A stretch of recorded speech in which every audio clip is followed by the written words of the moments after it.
क्या है सर हमारे पास?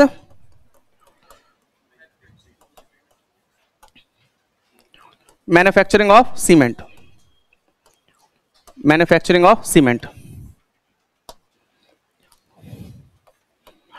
It mainly consists of 3 steps। अब सर ये भी क्वेश्चन है, पूरा पूछेगा आपसे।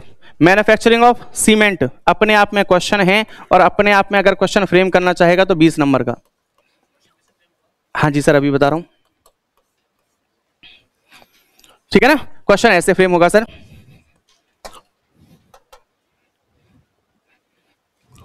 कहां लिखूं? ऊपर लिख दूं?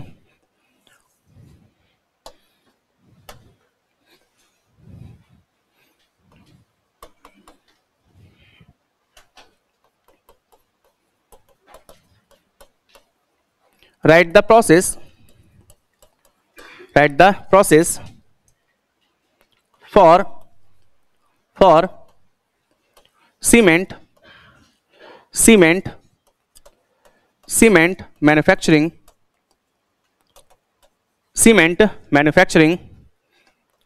by both बिल्कुल ड्राई एंड वेट प्रोसेस, ठीक है ना। And also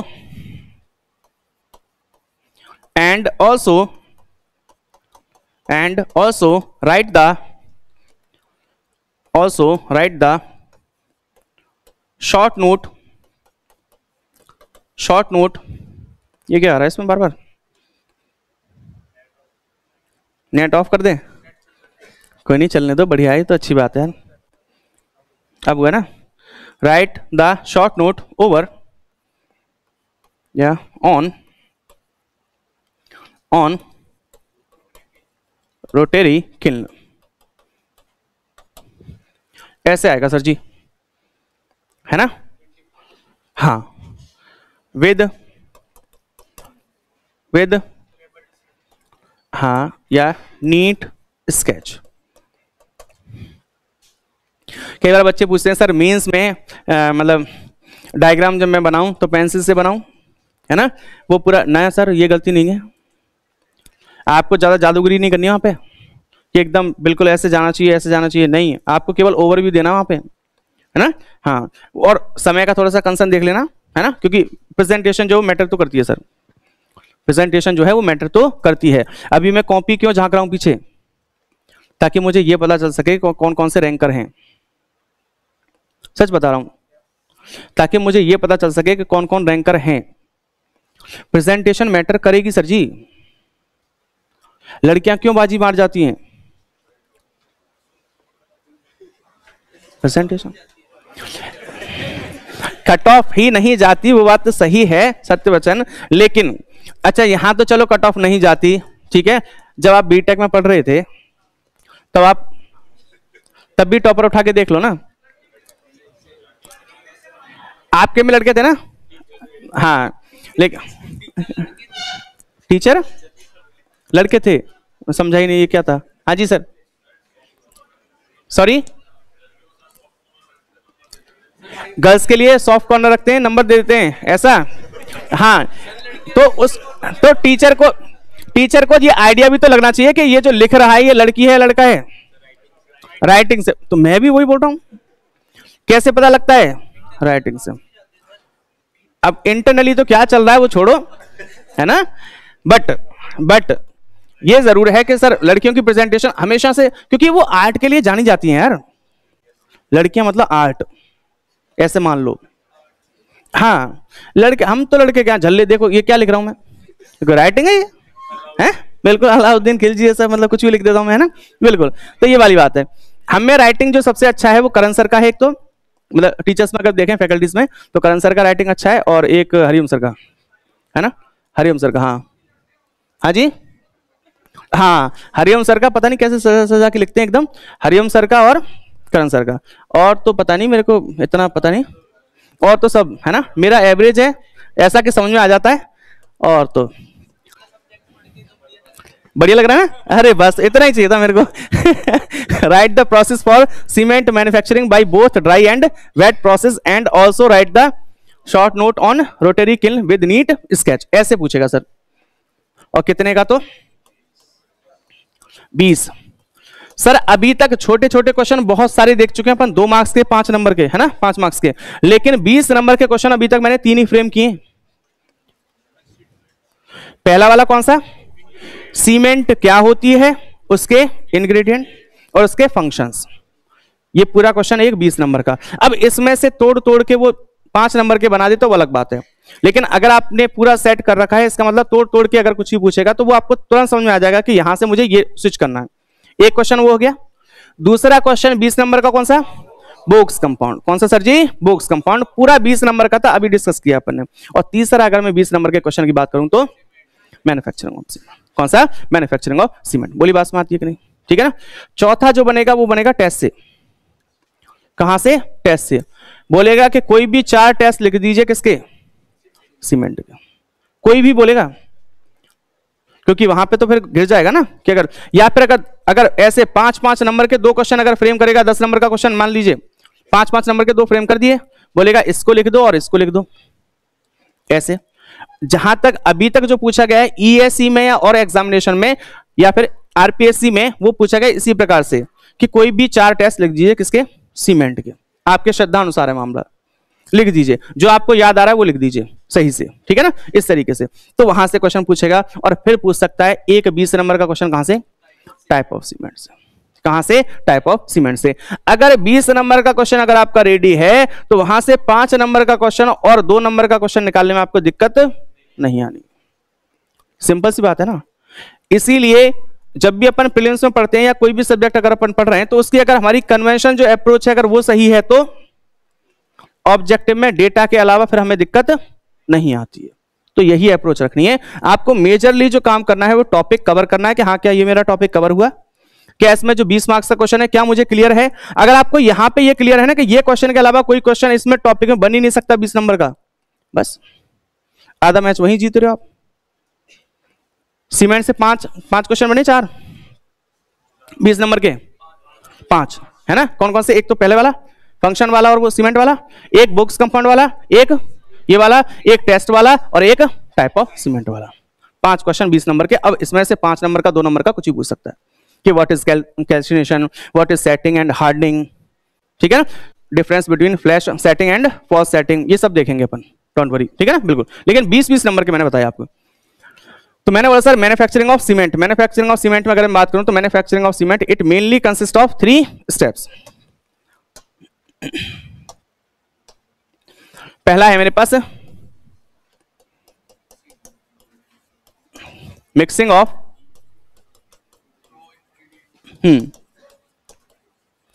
mixing of raw materials, है ना, मिक्सिंग ऑफ रॉ मटेरियल्स। दूसरे अगर मैं बात करूं, दूसरा है मेरे पास रॉ मटेरियल हो गया बर्निंग इन रोटरी किल्न। पहले मैंने मिक्स कर लिया उनको, फिर मैं क्या करूंगा, बर्न करूंगा, क्या करूंगा, बर्न करूंगा। और थर्ड अगर मैं बात करूं, बिल्कुल ग्राइंडिंग ऑफ सीमेंट क्लिंकर्स। क्या है, ग्राइंडिंग ऑफ सीमेंट क्लिंकर्स, ठीक है ना, बिल्कुल। ये 3 है हमारे पास, ये 3 हमारे पास मेजरली स्टेप रहेंगी, 3 हमारे पास मेजरली स्टेप रहेंगी। और फिर अगर मैं बात करूं तो मैंने बोला सर इन 3 स्टेप को फॉलो करने के लिए मेरे पास 2 मेथड है। कौन कौन से, अभी मैंने बताया था ऊपर, ड्राई प्रोसेस और, बिल्कुल। तो there are 2 methods, there are 2 methods for there are 2 methods for manufacturing of cement. Cement को मैन्युफैक्चर करने के हमारे पास 2 तरीके हैं सर जी, बिल्कुल। एक है हमारे पास कौन सा, ड्राई प्रोसेस, कौन सा सर जी, ड्राई प्रोसेस। ये प्रोसेस जो हमारे पास है ड्राई प्रोसेस, कौन सा मेथड है ये, न्यू मेथड या ओल्ड मेथड, कौन सा है, न्यू मेथड, इसको बोलते हैं अपन न्यू मेथड।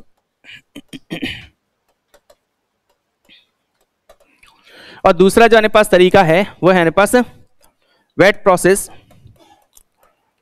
वेट प्रोसेस, इसको बोलते हैं अपन क्या, ओल्ड मेथड, इसको बोलते हैं अपन क्या, ओल्ड मेथड, ठीक है ना। तो एक है हमारे पास कौन सा, ड्राई प्रोसेस, इसको न्यू मेथड बोलते हैं अपन, दूसरा कौन सा हमारे पास वेट प्रोसेस, इसको क्या बोलते हैं अपन, ओल्ड मेथड, ठीक है ना, बिल्कुल। चलिए, तो मैंने बोला सर फर्स्ट मैं सीमेंट मैन्युफैक्चर करने जा रहा हूं, किससे, ड्राई प्रोसेस से,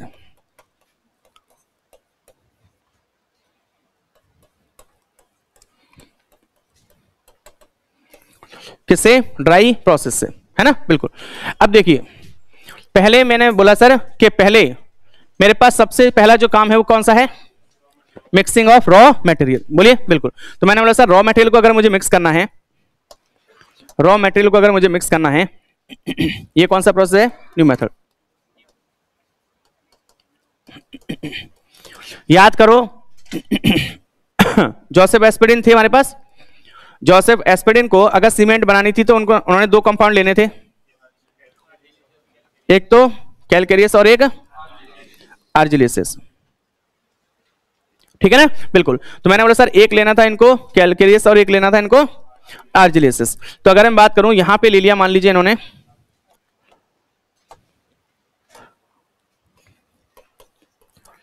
यहां पे ले लिया इन्होंने क्या, आर्जिलेसियस मिनरल, या फिर इसको कंपाउंड बोल दूं मैं। आपसे क्वेश्चन, या अगर आप और थ्योरी बनाना चाहते हैं तो आप लोगों से ये क्वेश्चन पूछ लेगा कि बताइए आर्जिलेसियस मिनरल जो हमारे पास है वो कितना लिया जाएगा आपको सीमेंट अगर बनानी है तो, है 25%। ध्यान रखना सर, जितनी सीमेंट बनानी है यहां पे क्या आ रहा है, ए, क्या आ रहा है, ए अगर आ रहा है तो ए रीजनिंग में कितने नंबर पे होता है, एक। जितनी सीमेंट आपको बनानी है उसका लोगे आप एक पार्ट, जितनी सीमेंट आपको बनानी है उसका कितना पार्ट लेके चलोगे आप, एक पार्ट, बोलो, बात समझ गई, ठीक है ना, एक पार्ट, बात वो भी सही है जो आप बोल रहे हो, ठीक है ना, बिल्कुल। हाँ, तो ये हो गया मेरे पास आर्जिलेसियस मिनरल। तो मैंने बोला sir one part by weight of cement, ये ले लिया मैंने बोला सर दूसरा जो मेरे पास कंपाउंड है, दूसरा जो मेरे पास कंपाउंड है वो कौन सा है, दूसरा जो मेरे पास कंपाउंड है या मिनरल है सर जी, वो है मेरे पास क्या, कैलकेरियस मिनरल, कैलकेरियस मिनरल। तो मैंने बोला दूसरा अगर मेरे पास कैलकेरियस मिनरल है तो इसका मतलब ये क्या हो जाएगा, अब बताना रीजनिंग में कितने नंबर पे आता सी, तो ये इधर कितना ले लोगे, 3 part by weight of cement. Sir ऐसे क्यों रिलेट करके बता रहे हो आप, वो आपको पता है, एग्जाम में उल्टा ना कराओ। रिटेन हो सकता है ना एग्जाम में ये लिखा होगा, नहीं यहां पे तो 3 पार्ट और यहां पे 1 पार्ट, पहले पकड़ लेगा वो, बोलो, अरे लोचा हो जाएगा कि नहीं हो जाएगा, यहां तो पहले गलती पकड़ लेगा वो, यहीं से मार्क्स काटना स्टार्ट कर देगा आपके, चाहे आपने पूरा क्वेश्चन सही कर रखा है, बोलो, बिल्कुल। तो आपको ये पता होना चाहिए कि मैंने यहां पे 1 पार्ट जो लिखा है और 3 पार्ट जो मैंने लिखा है उसको याद कैसे कराया मैंने आपको। आप ऐसी अपनी भी तिगड़म बना सकते हैं, जितनी तिगड़म बनाओगे उतना अच्छा रहेगा आपके लिए किसी भी पर्टिकुलर सब्जेक्ट में। जैसे कल कोई मुझे मिले थे, वो बोल रहे थे कि सर राजस्थान जेईएन में मेरा जो क्वेश्चन है वो साइकोलॉजिकल वाइडनिंग वाला वो गलत हो गया, अगर उसी को तिगड़म से याद किया होता। इसी को तो बोलते हैं सिली मिस्टेक, बोलो, है ना, जो कि नहीं होना चाहिए, ठीक है, चलो। तो मेरा जो कंसर्न है वो ये है कि आपको याद रिलेट करके करना है, तिगड़म से करना है, ताकि एग्जाम तक याद रहे। ऐसा नहीं है अपन को आज ही याद करना, आज ही भूल जाना है ना, बिल्कुल। तो मैंने बोला सर मैंने क्या ले लिया, आर्जिलेसियस मिनरल ले लिया और कैलकेरियस मिनरल ले लिया। उसके बाद अगर मैं बात करूं, ये जो मेरे पास है आर्जिलेसियस मिनरल के लिए अगर मैं बात करूंगा तो सर यहां पे मैं लेके चलूंगा क्या,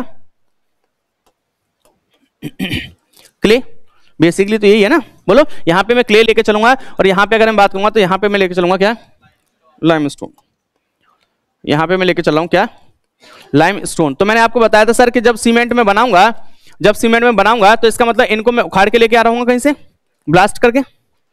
बोलो, ये रॉक के फॉर्म में होंगे मेरे पास, लाइमस्टोन जो है मेरे पास किसके फॉर्म में, रॉक के फॉर्म में। बोलो, रॉक के फॉर्म में होगी, मैं ब्लास्ट करूंगा, ब्लास्ट करके जब मैं इसको ब्रेक करूंगा तो मेरे पास ऐसे पत्थर टाइप के जो होंगे उन्हीं को तो उठा के लाऊंगा मैं, बोल्डर्स बोल सकते हैं उनको। बोलो, उनको मैं उठा के लाऊंगा, लेकिन अभी यहां से सीमेंट बनाने की मतलब हालत में नहीं है ये, तो इसका मतलब अभी क्या करूंगा मैं अब मैं ये काम करूंगा सर, इनकी करूंगा मैं क्रशिंग। मैंने बोला सर ये जो मेरे पास कहीं ना कहीं आर्जिलेसियस मिनरल है, इसकी क्रशिंग करूंगा मैं, और कितने पर्टिकुलर साइज में इसको मैं कन्वर्ट कर दूंगा, 25 mm। जितना भी ये बड़ा था मुझे नहीं पता, क्रशर की मदद से, क्रशर हमारे पास होते हैं है ना, बिल्कुल, तो क्रशर की मदद से मैं कितने पर्टिकुलर साइज में इसको ब्रेक कर लूंगा, 25 mm। और यहां पे जो मेरे पास कहीं ना कहीं कैलकेरियस मिनरल है, इसकी भी मैं क्रशिंग करूंगा और इसको भी मैं कन्वर्ट कर लूंगा कितने साइज में, 25 mm। बोलो, बिल्कुल, ये मैंने कर लिया सर, ये मैंने कर लिया। फिर अगर मैं बात करूं, ये करने के बाद अब मैंने बोला सर ये जो मेरे पास क्रशिंग मैंने की है, क्रशिंग करने के बाद क्या इतने बड़े पार्टिकल को मैं यूज कर लूंगा, मैंने बोला नहीं। तो नहीं अगर, तो इसका मतलब क्या करना पड़ेगा, हमें करने पड़ेगा सर इससे भी छोटा पार्टिकल मुझे कन्वर्ट करना पड़ेगा। तो मैंने बोला सर फाइन ग्राइंडिंग करने की आवश्यकता है। क्या करने की, फाइन ग्राइंडिंग करने की आवश्यकता है। तो यहां पे मैं करूंगा क्या, यहां पे मैं करूंगा सर फाइन ग्राइंडिंग, यहां पे मैं करूंगा fine grinding by using tube mill, by using tube mill या फिर बॉल मिल। ठीक है ना, हमारे पास या तो ट्यूब मिल होगा या हमारे पास क्या होता है, बॉल मिल, जिसमें हमारे पास बॉल्स होती हैं जो कि ऐसे घूमती रहेंगी और ये क्या हो जाएगा, उससे टकरा के ग्राइंड हो जाएगा। क्या हो जाएगा, ग्राइंड हो जाएगा। तो मैंने बोला सर फाइन ग्राइंडिंग में करूंगा, या तो मैं ट्यूब मिल का यूज कर सकता हूं कहीं पे, या फिर किसका, बॉल मिल का। यहां पे भी एज इट इज, इसके साथ भी यही सेम काम। मैंने बोला सर फिर अगर मैं बात करूं फिर क्या काम करेंगे, तो मैंने बोला सर फाइन ग्राइंडिंग होने के बाद, फाइन ग्राइंडिंग होने के बाद यहां पे होंगे मेरे पास चैनल्स, यहां पे हमारे पास चैनल्स होंगे जिनके थ्रू अगर मैं बात करूंगा तो एक पर्टिकुलर जगह पे लेके आ सकता हूं मैं किसको, आर्जिलेसियस मिनरल को और किसको, कैलकेरियस मिनरल को। ठीक है ना, इनको साइलोज भी बोलते हैं अपन, क्या बोलते हैं, साइलोज। साइलोज जो हमारे पास हैं, ठीक है ना, आप लोग देखोगे कॉनिकल शेप का, कॉनिकल शेप का कुछ ऐसा, ये जो निब दिखाई दे रही है आपको, कि ऊपर से तो यहाँ पे जो हमारे पास होगा वो बड़ा होगा डायमीटर, और नीचे जो हमारे पास डायमीटर होगा वो कैसा होगा, छोटा। तो जितने की रिक्वायरमेंट हमारे पास है किसी एक पर्टिकुलर जगह पे, उतने ही रिक्वायरमेंट से या उतने ही प्रोपोर्शन में, जैसे जैसे ये मुझे कितने पार्ट में चाहिए, एक पार्ट में, और ये मुझे कितने पार्ट में चाहिए, 3 पार्ट में। तो अगर मैं इनको मिक्स कर रहा हूं करेक्टेड प्रोपोर्शन में, तो मुझे पता होना चाहिए ना कि यहां से मैंने एक पार्ट छोड़ा है और यहां से 3 पार्ट, तो ये करेक्टेड प्रोपोर्शन कहलाएगा, है ना, बिल्कुल। अदरवाइज तो जितना यहां है यहां पे मिक्स कर दिया मैंने, बोलो, बिल्कुल। तो मैंने बोला सर अगर मैं बात करूं, हाँ जी, फिल्टर मतलब, हाँ हाँ, हमारे पास जैसे साइलोज, आपने सीमेंट का प्लांट देखा कभी, है ना, तो सीमेंट के प्लांट में आपने देखे होंगे वो बड़े बड़े से ऐसे निकले होते हैं, 1 2 3 4, वो अलग अलग इंग्रेडिएंट्स ही हैं उसमें। सिलेंड्रिकल, जो ऊपर से सिलेंड्रिकल होते हैं लेकिन नीचे कॉनिकल होते हैं। ऊपर तो सिलेंड्रिकल, यही तो मैं तभी तो बता रहा हूं, ऊपर कैसे होंगे सिलेंड्रिकल और नीचे कैसे होंगे कॉनिकल। ठीक है ना, बिल्कुल, इन्हीं को बोलते हैं साइलोज। ये लास्ट तक काम में आएंगे, है ना, बिल्कुल, जब तक सीमेंट बनेगी तब तक काम में आएंगे। तो मैंने बताया ये चैनल्स हो गए मेरे पास, इनके थ्रू मैं यहां पे लेके आया इनको। अब यहां पे मैं लिख सकता हूं, यहां पे मैं लिख सकता हूं कि यहां पे मैंने क्या की, mixing of raw material at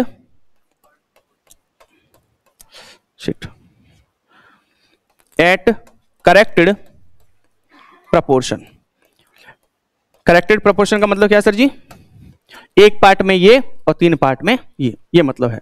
तो मैंने करेक्टेड प्रोपोर्शन में दोनों को लेके आ गया मैंने, और यहां पे मैंने क्या कर लिया, मिक्सिंग। क्या कर ली, मिक्सिंग। मेरी जो पहली स्टेप है ना वो खत्म होती है सर जी, मैंने बताया 3 स्टेप में काम करेंगे, कौन कौन सी में, मिक्सिंग ऑफ रॉ मटेरियल। तो मैंने पहली स्टेप जो है वो खत्म कर चुका हूं मैं, तो पहली स्टेप जो मेरे पास है वो खत्म हो चुकी है। ठीक है ना, अब मिक्सिंग करने के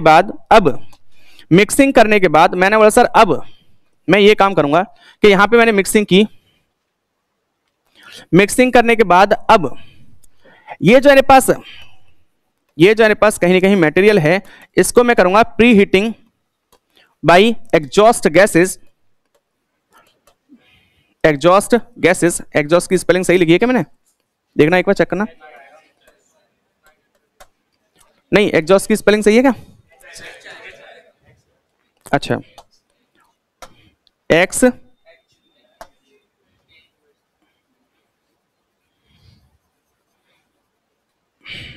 मुझे लग रहा था कुछ गड़बड़ लिख रहा हूं मैं। अब सही है? अभी गलत है? सही है ना? एग्जॉस्ट समझ रहे हो? एग्जॉस्ट गैसेस जो होती हैं उनकी बात कर रहे हैं। तो होता क्या है हमारे पास, इस तरीके से कुछ हमारे पास है कि ऊपर से ये हमारे पास रोटरी किल्न होती है, ठीक है ना। एक हमारे पास सिलेंड्रिकल है, ये रोटरी किल्न कुछ हमारे पास इस प्रकार से होगी।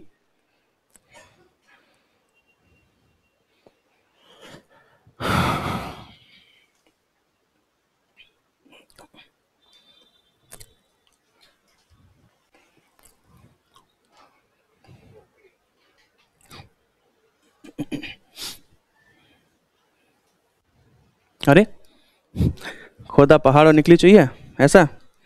अब सही दिख रहा है क्या? देखना सर, ठीक है ना। अब देखना, ये जो मेरे पास मटेरियल जो मैंने मिक्स किया है, ये जो मेरे पास मटेरियल मैंने मिक्स किया है, उस मटेरियल की अगर मैं बात करूंगा, ये है मेरे पास एक्चुअल में क्या, रोटरी किल्न। अभी तक मैं मटेरियल को मिक्स करके लेके आ चुका था, बोलिए, अभी तक मैं मटेरियल को मिक्स करके लेके आ चुका था। अब मटेरियल को ले जाने की बारी है कहां पे? रोटरी किल्न में। किसके लिए? हीटिंग के लिए। मैंने बोला सर, अभी मैंने वर्ड लिखा एक प्री हीटिंग। कौन सा लिखा? Pre heating. ये जो मेरे पास मिक्स्ड होके जो मेरे पास मटेरियल है, इसको स्टोरेज टैंक से, मतलब pre heating bye exhaust gases, कितने टेम्परेचर पे? लगभग 800 डिग्री सेंटीग्रेड टेम्परेचर पे इसको मैं लेके आऊंगा। और मैंने बोला सर, अगर मैं बात करूं यहां पे एक जगह पे लाके मैं इसको थोड़ा सा हीट करके मैं यहां पे एक जगह स्टोर कर लूं। मैंने एक जगह स्टोर कर लिया इसको प्री हीटिंग करने के बाद, ठीक है ना, बिल्कुल एक जगह स्टोर करने के बाद अब अगर मैं बात करूं, देखो मैंने बोला सर, ये जो मेरे पास कहीं ना कहीं ये जो मेरे पास स्टोरेज टैंक है, वहां से जो मेरे पास है उस स्टोरेज टैंक से ये जो मेरे पास मिक्स है उसको डाल रहा हूं मैं, ठीक है ना, बिल्कुल। जो मैंने बताया था अभी के साइलोस कहलाते हैं हमारे पास, उनको होपर भी बोलते हैं। क्या बोलते हैं? होपर, ठीक है ना, बिल्कुल। तो जो मेरे पास सीमेंट साइलोस हैं, जो मैं बता रहा था ना ऐसी शेप के, उनको और क्या बोलते हैं अपन? हुपर। तो वो जो मेरे पास हुपर है, वहां से क्या छोड़ूंगा मैं? जो मेरे पास मिक्स मटेरियल है, प्री हीटेड मटेरियल है, उसको मैं छोड़ूंगा। अब वो कहां पे लेके जाऊंगा मैं इसको? रोटरी किल्न में। कहां पे? रोटरी किल्न में। इसको मैं रोटरी किल्न में लेके आया। ये मेरे पास रोटरी किल्न है सर। ये पूरा का पूरा अरेंजमेंट जो मेरे पास है वो क्या कहला रहा है? Rotary kiln. मैंने बोला सर, यहाँ पे ये जो मेरे पास ब्लोअर लगा हुआ है, यहाँ पे एक्चुअल मेरे पास अरेंजमेंट होता है हीट का। किसका? हीट का। यहां से मेरे पास पूरी की पूरी कोल वगैरह किसी की मदद से यहां से मैं हीट जनरेट करूंगा, और इस ब्लोअर की मदद से उस हीट को कहां पहुंचाऊंगा मैं? यहां पे, बिल्कुल। कहां पे? यहां पे। इस ब्लोअर की मदद से इस हीट को पहुंचा रहा हूं मैं यहां पे। क्यों? क्योंकि जो भी मेरे पास मटेरियल आ रहा है वो क्या हो जाए? Pre heat. और इस प्री हीटिंग में, इस पर्टिकुलर जोन में अगर मैं बात करूंगा तो इसको बोलते हैं अपन प्री हीटिंग जोन। यहां पे इस पर्टिकुलर जोन में मैंने कन्वर्ट कर चुका हूं इसको कितने टेम्परेचर पे? 800। क्यों सर ऐसा क्यों कर रहे हो? मैंने बोला सर, अगर मैं ये काम करता कि यहां पे, अरे माचा, अगर मैं ये काम करता कि ये जो मेरे पास कहीं ना कहीं, ये जो मेरे पास कहीं ना कहीं मिक्स जो आ रहा है उसको मैं लेके आता, अब ये मेरे पास बर्निंग जोन है जहां पे मेरे पास टेम्परेचर कितना रहेगा बर्निंग का? हाँ, 1300 से 1500 कई जगह पे लिखा हुआ है और कई जगह पे 1400 से 1500 भी लिखा हुआ है, ठीक है ना। तो डेटा की कोई लड़ाई नहीं है, मैं प्लेन्स में बोल देता हूं कि जहां पे ऑप्शन अगर रेंज जो मिलेगी वो 1300 से 15 जहां में मिलेगी मार देना उसको। डेटा की कोई लड़ाई नहीं है। एस के दुग्गल और रंग वाला दोनों अलग अलग, प्लेन्स में बहुत बार डिस्कस कर चुके हैं इसको, है ना, बिल्कुल। ऐसे वो बाद में आएगा ब्रिक्स में 20%, 15%, 25%, है ना, 22%, उसका भी कई बार बोल चुका हूं। तो मैंने बोला सर, अगर मैं बात करूं तो 1400 से 1500 हम लोग ले लेते हैं। ये मेरे पास टेम्परेचर रहेगा किसमें? बर्निंग जोन में। इतना टेम्परेचर अगर मैं इसको डायरेक्टली यहां पे दूंगा तो मुझे कंजम्पशन कहीं ना कहीं ज्यादा करना पड़ेगा फ्यूल का, बोलो, बिल्कुल। तो इससे ये करता हूं मैं कि यहां पे कोल डाल के इस ब्लोअर की मदद से यहां से मैं हीट प्रोड्यूस कर रहा हूं, जो कि हीट जो मेरे पास है इससे पास होती हुई कहां पे जाएगी? प्री हीटिंग जोन में जाएगी। और ये जो मेरे पास ऑलरेडी मटेरियल आ रहा है इसको कितनी हीट दे देगी, कितने टेम्परेचर दे देगी? 800। पहले इसको पहुंचना होता था कि यहां पे अगर ये बिल्कुल हीट नहीं होता तो इसको डायरेक्टली 0 से कहां तक जाना पड़ता, यहां पे कितनी हीट देनी पड़ती मुझे इस सिलेंडर में, 1500 1600 तक ले जाने में, बोलो बिल्कुल। लेकिन अब मैंने पहले ही 800 तक अगर यहां पे हीट कर लिया तो इसका मतलब अब तो आधी देनी पड़ेगी, बोलो बात समझ नहीं, क्योंकि मैंने पहले से ही उसको प्री हीट कर लिया, तो अगर मुझे आधी देनी पड़ेगी, इसीलिए मेरे पास अब जो काम है इस बर्निंग जोन में, अब जो टेम्परेचर में मेंटेन रखूंगा ये मेरे पास टेम्परेचर रहेगा कितना, 1400 से लेके 1500 डिग्री सेल्सियस। मैंने बोला सर जैसे जैसे मेरे पास यहां से मटेरियल आएगा तो इस मटेरियल में हीट चेंज होने के कारण यहां पे मेरे पास बनने लगेंगे लम्प्स। क्या लम्प्स? इन लम्प्स को बोलते हैं अपन नोड्यूल्स। क्या बोलते हैं? नोड्यूल्स। ये जो मेरे पास गांठें बन जाएंगी, ये जो मेरे पास लम्प्स बन जाएंगे, इन्हीं को बोलते हैं अपन क्या, नोड्यूल्स। ठीक है सर। ये जो मेरे पास सिलेंड्रिकल मेंबर है जिसको मैं रोटरी किल्न बोल रहा हूं, ये जहां पे टिका होता है उनको बोलते हैं अपन पिलर्स या फिर सपोर्ट। क्या बोलते हैं? पिलर्स या फिर सपोर्ट। ये पिलर्स या फिर सपोर्ट है मेरे पास, और मैंने बोला सर इस पे ये मेरे पास सिलेंड्रिकल मेंबर टिका हुआ है, ये मेरे पास आरसीसी के भी हो सकते हैं और ये मेरे पास स्टील के भी हो सकते हैं। पास में? ठीक है सर। ये मेरे पास बर्निंग जोन है। बर्निंग जोन से यहां पे 1400 से 1500 डिग्री सेल्सियस टेम्परेचर को झेलने के बाद यहां से जब मेरे पास सीमेंट बाहर निकलेगी, यहां से जब मेरे पास सीमेंट बाहर निकलेगी तो यहां पे लगभग टेम्परेचर जो बाद में रह जाता है इस पर्टिकुलर जोन में एंडिंग पे, वो रह जाता है लगभग 1000 डिग्री सेल्सियस। यहां पे कितना दिया? 1400 से 1500। अब जब इसके बाद आई तो यहां पे कितना रह गया? 1000। कितना? 1000। तो इसका मतलब अभी भी तो बहुत गर्म है ये, बोलो अभी भी बहुत गर्म है, इसीलिए इसको डायरेक्टली हम लोग नहीं लेके जाएंगे। क्या करेंगे? पहले कूल करेंगे। क्या करेंगे? इसको कूल करेंगे। कूल करने के बाद इसको नॉर्मल टेम्परेचर पे जब मेरे पास आ जाएगा फिर हम लोग क्या कहां ले जाएंगे? इसको ग्राइंडिंग करेंगे, क्योंकि यहां पे फॉर्मेशन हो चुका होगा सीमेंट क्लिंकर्स का। और सीमेंट क्लिंकर्स क्या हैं? 3 mm से लेके 20 mm साइज के जो पार्टिकल्स हैं वो हैं क्या? Cement clinkers. अब जो मेरे पास है सीमेंट क्लिंकर्स का फॉर्मेशन हो गया। अब यहां पे इस जगह पे मैं ऐड करूंगा किसको? जिप्सम को। किसको? जिप्सम को। अगर मैं रैपिड हार्डनिंग सीमेंट या क्विक सेटिंग सीमेंट अगर मैं ऐसा कुछ बना रहा हूं तो अलग परसेंटेज में ऐड करूंगा, और अगर मैं ओपीसी बना रहा हूं तो अलग 3 से 4 अलग परसेंटेज में। बोलिए, है ना? चलो, ये हो गया मेरे पास preheating by exhaust gases at the rate 800 degree Celsius. Storage basin कर लिया मैंने। अब क्या काम करूं? कौन सा? अच्छा ये वाला। हाँ लो, यहां पे मिस हो गया क्या? यहां पे मिस हो गया क्या? पहले भी स्टोर करेंगे, बाद में भी स्टोर कर सकते हो आप, है ना?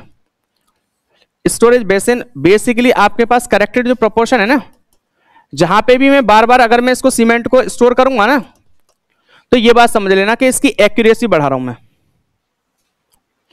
सीमेंट को स्टोर करने का एक ही पर्पस होता है, कौन सा?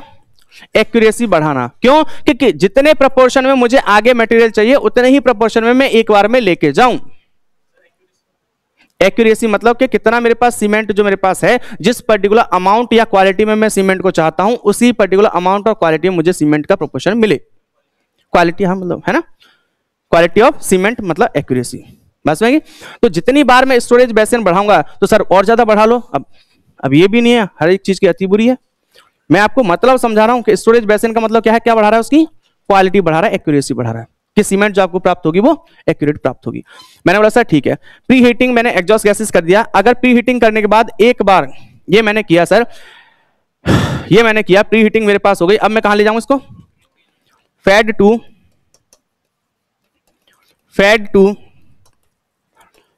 To rotary kiln. ठीक है ना? बिल्कुल। और अगर मैं रोटरी किल्न में इसको लेके जाऊंगा तो यहां पे बिल्कुल the temperature of rotary kiln is about the temperature of rotary kiln is about, मैं सर 14, लो पूरी रेंज ही लिख देता हूं, ठीक है ना? 1300 से लेके 1500 डिग्री सेल्सियस। और बहुत सारी जगह पे आपको ये भी मिलेगा, कितना? 1400 से 1500 डिग्री सेल्सियस। इसीलिए मैं प्रीलिम्स में टंटा पालता ही नहीं, मैं दोनों लिख देता हूं कि जो तुम्हें सही दिखे वो लिख लेना। है ना, बाद में अपने माथे आती हैं चीजें, सर वहां तो ये लिखा हुआ है, वहां तो ये लिखा हुआ है, दोनों लिख दिए मैंने, है ना। हाँ सर ठीक है, आपने प्लेन्स के तो दोनों लिख दिए, मैं मेंस में कौन सा लिख के आऊं, ये लिखा ना, क्यों, ज्यादा रेंज को कवर कर रहे हैं अपन। हाँ हाँ 1400 से 1500 100 का ही डिफरेंस है, 1300 से 1500 200 का डिफरेंस ले लिया मैंने, ये कर रहा हूं मैं, है ना। तो ज्यादा रेंज को क्या कर रहा हूं मैं, कवर कर रहा हूं, है ना। तो मेंस में ये ठीक है, मैंने बोला ठीक है सर, ठीक है सर। फिर अगर मैं बात करूं, ये हो गया। अब मैंने बोला सर अब क्या, हाँ जी, हाँ मेरे पास फैट टू रोटरी किल्न में मिल गया, है ना, बिल्कुल। फिर अगर मैं बात करूंगा तो फिर मैं क्या करूंगा सर, इसकी कूलिंग करूंगा, कूलिंग करूंगा, और ये मेरे पास यहाँ पे एक जगह क्या कर लूंगा मैं, इसको स्टोर, कूलिंग और स्टोरेज कर लूंगा। अब उसके बाद अगर मैं बात करूंगा तो fed to rotary kiln, cooling हो गई, स्टोरेज हो गया सर। अब मैंने बोला सर अब मैं ले जाता हूं, अब यहां पे मेरे पास बन चुके हैं क्या, बिल्कुल मेरे पास फॉर्मेशन हो चुका सर किसका, सीमेंट क्लिंकर्स फॉर्म्ड। अच्छा अब यहां डालेंगे ना, अभी तो सीमेंट क्लिंकर है मेरे पास, अब ग्राइंडिंग करूंगा मैं, अब डालूंगा, बोलो, है ना। तो मैंने बोला सीमेंट क्लिंकर्स फॉर्म्ड। अब देखो ऑब्जेक्टिव की अगर मैं बात करूं तो cement clinkers are of cement clinkers are of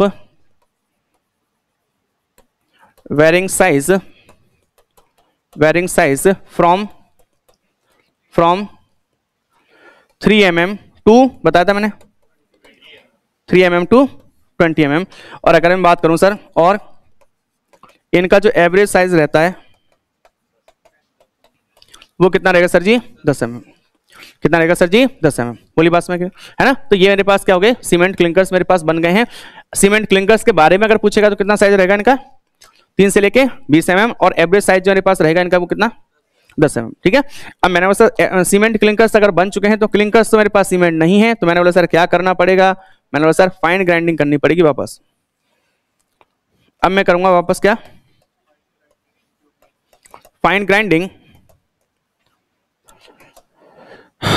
in tube mill, या फिर मैं यूज कर सकता हूं क्या, बॉल में। इन हो सकता है किसी सीमेंट प्लांट में मैंने ट्यूब मिल लगा रखा हो सकता है किसी प्लांट में मैंने क्या लगा रखा हो, बॉल में लगा रखा हो, ठीक है ना। ज्यादा डिफरेंस कुछ नहीं होता, बस रेंज का और साइज का फर्क होता है, जितनी कैपेसिटी का हमारे पास क्या होगा, सीमेंट प्लांट, ठीक है ना, बिल्कुल इतना जानना है अपन को सिविल इंजीनियरिंग एस्पेक्ट से, है ना। क्योंकि फिर अगर मैं उनमें जाऊंगा तो फिर मैं दूसरी ब्रांचेस में घुस गया, है ना, बिल्कुल ऐसा होता है ना कभी कभी। अब जैसे हम लोग पढ़ेंगे, अभी बच्चे को समझ नहीं आती ये चीज, अब जैसे हम लोग पढ़ेंगे तो हम लोग मान लीजिए स्टील पढ़ रहे हैं, अब बच्चा स्टील में सिविल इंजीनियरिंग के एस्पेक्ट को नहीं देखेगा, वो मटेरियल साइंस में जाएगा, वो कहां जाएगा, मटेरियल साइंस में। अरे बेटा वो ब्रांच ही दूसरी हो गई। ये आपको भी पता है कि ना तो सरिया मैं बनाता हूं और ना ही सरिया आप बनाते हो, बनी बनाई मिलती है, साइट पे कहां किसका यूज है वो पता होना चाहिए, ये सिविल इंजीनियरिंग का काम है, समझ रहे हो। तो ये थोड़ा थोड़ा डिफरेंस अगर आपको पता चलेगा ना तो अच्छा रहेगा आपके लिए, क्योंकि आपको फिर ये पता चलता रहेगा कि कौन सी मेरे काम की चीज है एक्चुअल में, है ना। मान लीजिए किसी बच्चे ने मटेरियल साइंस पे कमांड बना भी ली तो सिविल इंजीनियरिंग में थोड़ा पूछा जा रहा है वो अननेसेसरी बनाई है, बोलो हाँ। तो ये पता होना आपको इंपॉर्टेंट है। तो मैंने क्या कर लिया sir, fine grinding, gypsum add करूं, करें, आ जाओ। तो मैंने बोला सर एडिंग जिप्सम, हाँ gypsum about 3 to 4% by weight of cement for OPC। किसके लिए, OPC के लिए। और यहीं पे अगर मैं रैपिड हार्डनिंग सीमेंट बनाना चाहता हूं तो कितना, 2.5, 2.5%, कितना 2.5%। पास में थोड़ा सा कम करूंगा ना, क्यों, जल्दी सेट करानी है ना, ठीक है ना, बिल्कुल। या मैं बेसिकली बोलूं किसको, क्विक सेटिंग सीमेंट, कौन सी सेटिंग टाइम किसका चेंज होगा, क्विक सेटिंग सीमेंट का, है ना, बिल्कुल। तो अगर मैं बोल सकता हूं 3 to, देखो नोट भी लिख रहा होगा शायद,